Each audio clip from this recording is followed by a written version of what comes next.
Ce que fait le refus global, c'est qu'il exprime le désir de se convertir à une pensée universelle, de s'ouvrir à l'extérieur, ce qui va à l'opposé de certains des principes de vie de notre société à l'époque.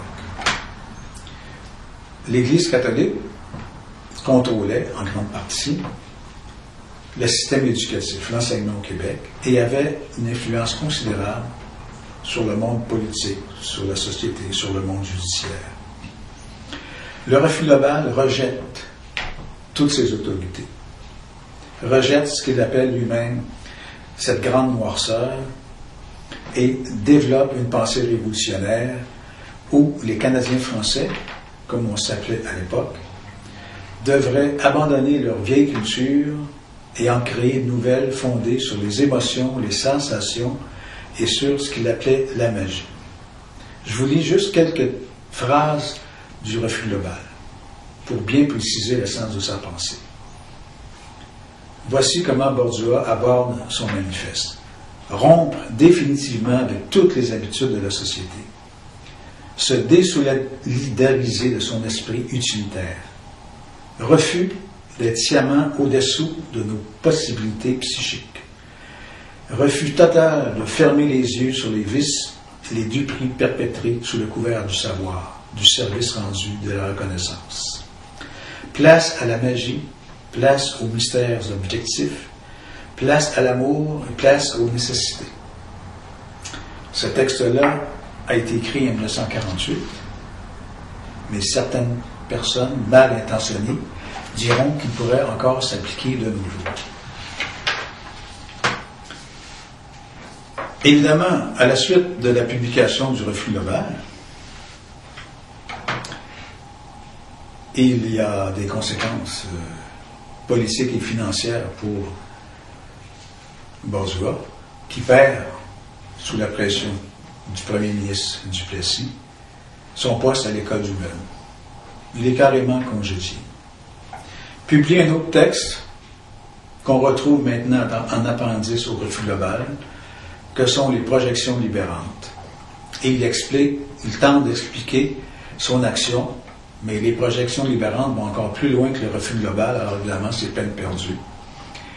Et sans emploi, ça lui donne l'occasion de forcer sur sa production artistique, parce qu'il doit vendre des œuvres, vendre des tableaux pour peindre.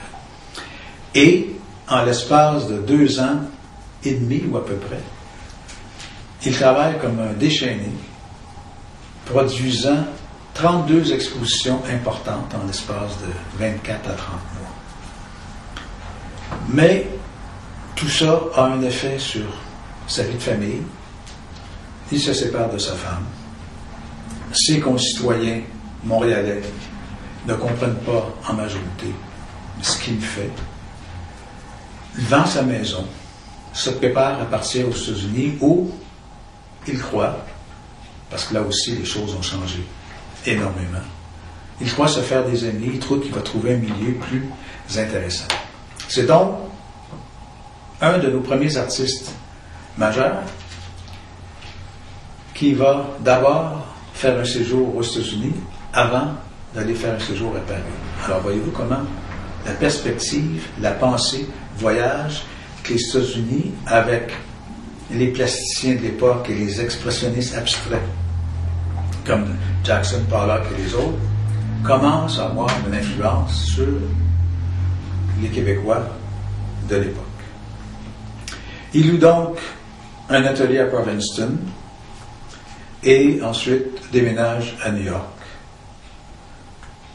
jusqu'en 1954 où il produit énormément. Il expose à la galerie Passe-Droit chez Handler à Philadelphie, participe même à la Biennale de Venise où sa présence évidemment apparaît comme une consécration puisqu'à Venise, cette grande biennale, on y invite que les artistes en devenir les plus importants. Il expose en revenant, tout à coup, là à Montréal, on le reconnaît un peu plus. galerie Agnès Lefort, qui est une des premières galeries importantes en art moderne de Montréal, l'invite à exposer à son retour de Venise, et il y expose une dizaine d'encres, une vingtaine de toiles, qui, contrairement à ce qu'on aurait pu penser, obtiennent une critique intéressante, un succès critique, dans des milieux évidemment très restreints, mais on reconnaît la qualité de son œuvre, bien qu'on soupçonne qu'il a emprunté beaucoup à l'expressionnisme abstrait américain, et c'est tout à fait vrai, c'est tout à fait normal. Il devient, à ce moment-là, un peintre important, et on commence à acheter de ses œuvres et à visiter ses expositions. Même ses succès new-yorkais et ses débuts d'aventures intéressantes à Montréal, malgré tout, il décide de quitter l'Amérique et d'aller retrouver ses amis qui sont déjà là. Parce que Jean-Paul Riopelle et Marcel Ferron, qui sont des signataires du refus global, sont déjà installés. Riopelle depuis plusieurs années, Marcel Ferron, il est arrivé en 1953. Mais c'est comme s'il arrivait trop tard dans un milieu qui a déjà changé. Ses élèves, ses anciens élèves, ont chacun pris des directions différentes. Et plutôt que de continuer dans l'automatisme pur et dur de Bordua, ils abordent plutôt une sorte d'abstraction plus lyrique, plus poétique, inspirée par le renouveau de l'École de Paris. Et lui s'en trouve désespéré, s'en trouve malheureux, puisque ayant toujours voulu exercer une force spirituelle comme maître auprès de ses élèves, il doit reconnaître qu'il, sur ce mode-là, en tout cas, de l'influence, il est complètement dépassé.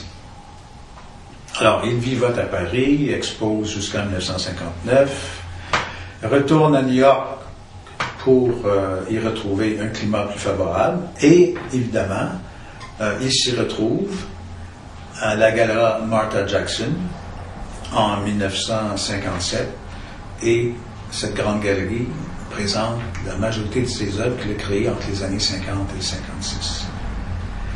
Il revient à Montréal, on lui consacre une exposition avec d'autres peintres au Musée des Beaux-Arts.